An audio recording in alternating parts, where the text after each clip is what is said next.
What is up, everyone? My name's Brenner. Welcome to my channel. This is Mr. Liquor Sipper, and today we're going to be doing a review over Paddleford Creek Bourbon Whiskey.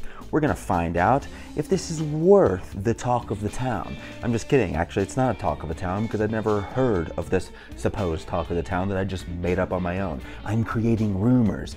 As you can see, I am here in a random hotel because my job wanted me to leave my family. It's a very sad story, but I don't have time to discuss that. But we do have time to do this review. So if you're interested, stay tuned and let's find out if this is a sipper or a skipper. Let's go.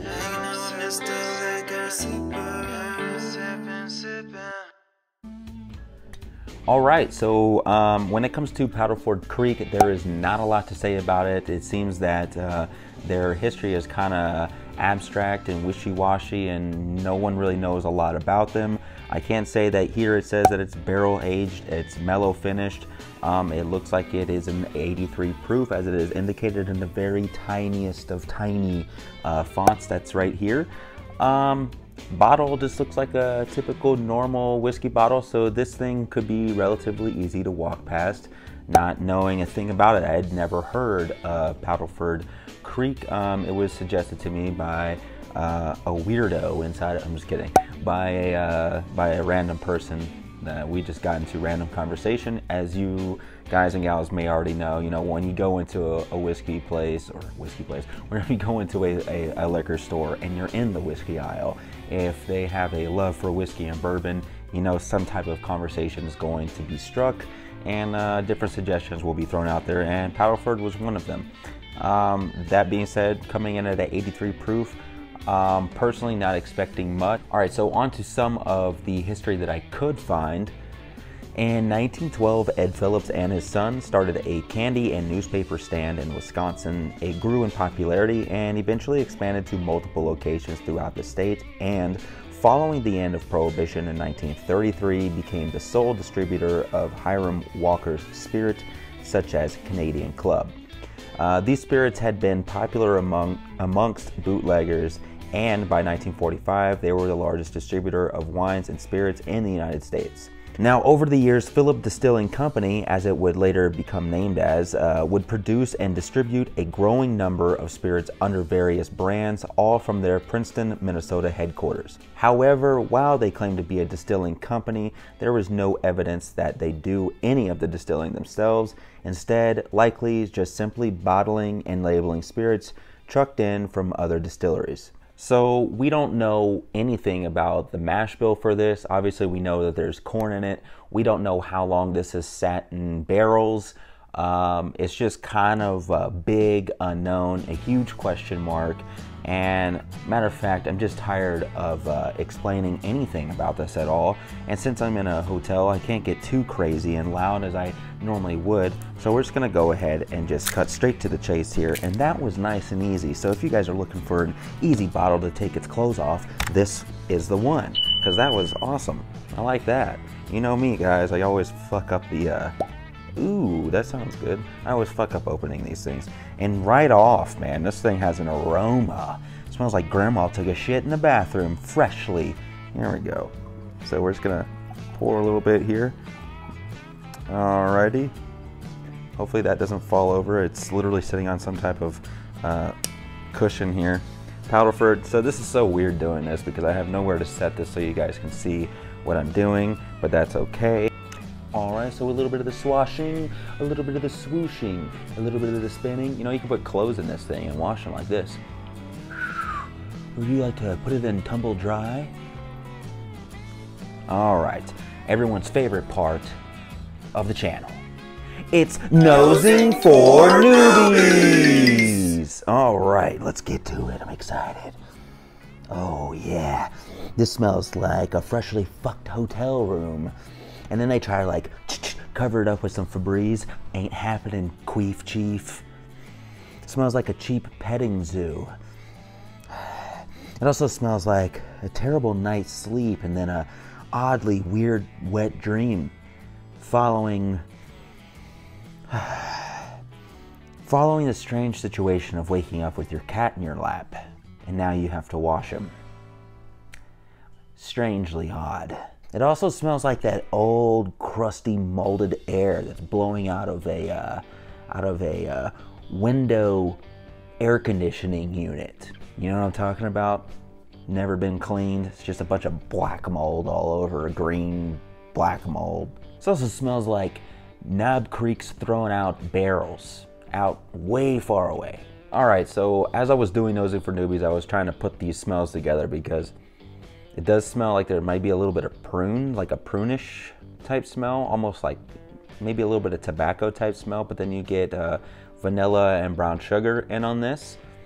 There's nothing that's super like original that stands out to me. I can definitely tell that there's gonna be some honey in there. So this smells like it could potentially be a sweeter bourbon that we have here, but you don't know until you taste it. But you know what? It does look kind of like in that honey color category. I don't have my other camera because of where I'm at, but let's see if you guys can see that. It is a very nice looking bourbon as it were. So let's go ahead and let's just cut the bullshit and let's just taste this damn thing and see if it's worth a shit. Okay, strong honey, super strong honey. Well, very light vanilla that I did smell in there. The tobacco taste is definitely in there with a little bit of the prune to kind of sweeten it up. And then it has a nice little like spritziness that comes along with maybe something you would get from a Sprite or a 7-Up. It's actually not that bad. Again, as a reminder, this is an 83 proof. So as far as what you're looking for, you're not gonna get a lot of full-on body or a lot of different flavor profiles from this. But for as cheap of a bottle as this was, this is another budget bourbon, by the way, guys. I believe it was about 25 bucks for this bottle here. Wasn't super expensive at all. It seemed like it's something that has been relatively known, but at least from what I had heard, but I haven't heard of it. So based on my understanding, this should be a very easy bottle to obtain. It's not very scarce, and I believe this is a ongoing bottle that is being produced. Yeah, so on that second sip, it is more vanilla. It's definitely more honey in there. It seems heavily baked honey, like freshly poured in the bottle or poured out of the bottle honey, not like a graham cracker or anything like that. It is just pure honey, straight squeezed out of the bee. I mean, this thing is definitely sweet. I mean, it's not sweet to the point where you're thinking that you're drinking one of those flavored whiskeys or anything like that, but you can definitely tell this is on the sweeter end of the profile. So for those of you that are into the sweeter type stuff, that's what you're gonna get from this. It has a medium finish on it, has a very, very subtle burn on the back. Excuse me. So it has a very subtle burn on the back end, but it's not anything that is harsh. It's actually warming. It's comforting, and it's pretty nice. I think that this bourbon right here could go either way as far as when you would drink this thing. It could be definitely something that I would like to have maybe on the rocks in the summer by the beach, and it would definitely be something that's pretty cool for the fall, as it kind of fits the flavor profile, kind of fits the fall theme to me.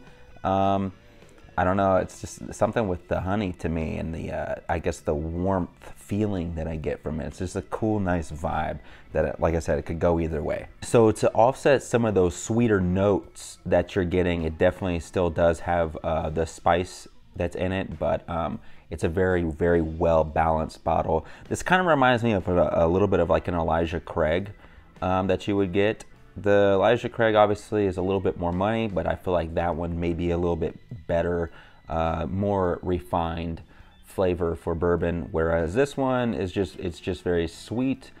There's nothing wrong with it. I definitely feel like this is a super, super good one for beginners. All right, so the quick back end of the rundown is that this is produced by Paddleford Creek. It's owned by United States Distillery.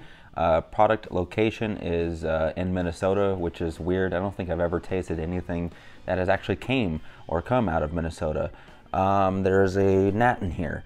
That's fun. Classification is bourbon whiskey. There is no, damn dude, what the fuck? This thing must be trying to get his drank on. As I said, dude, seriously, this thing needs to get killed. This motherfucker is trying to do nosing for newbies with me. Holy shit. Again, the proof comes in at 41.5% alcohol by volume, putting you at 83 proof. The price when I got this was roughly $25. And my overall rating for this, though it's a bit shallow, if you had to give it a rating, I would give it maybe like a 2.5 or a 3 out of a 5. So it's a mediocre at best. Do you want to chase this bottle around? No, absolutely not. Are you going to go out of your way to get it? Probably not. But does it work in a pinch? Yes, absolutely. Is it worth having on your shelf for the price point? I think you can get it cheaper than $25. I believe I've seen it as low as 18 bucks. Is this a sipper or a skipper?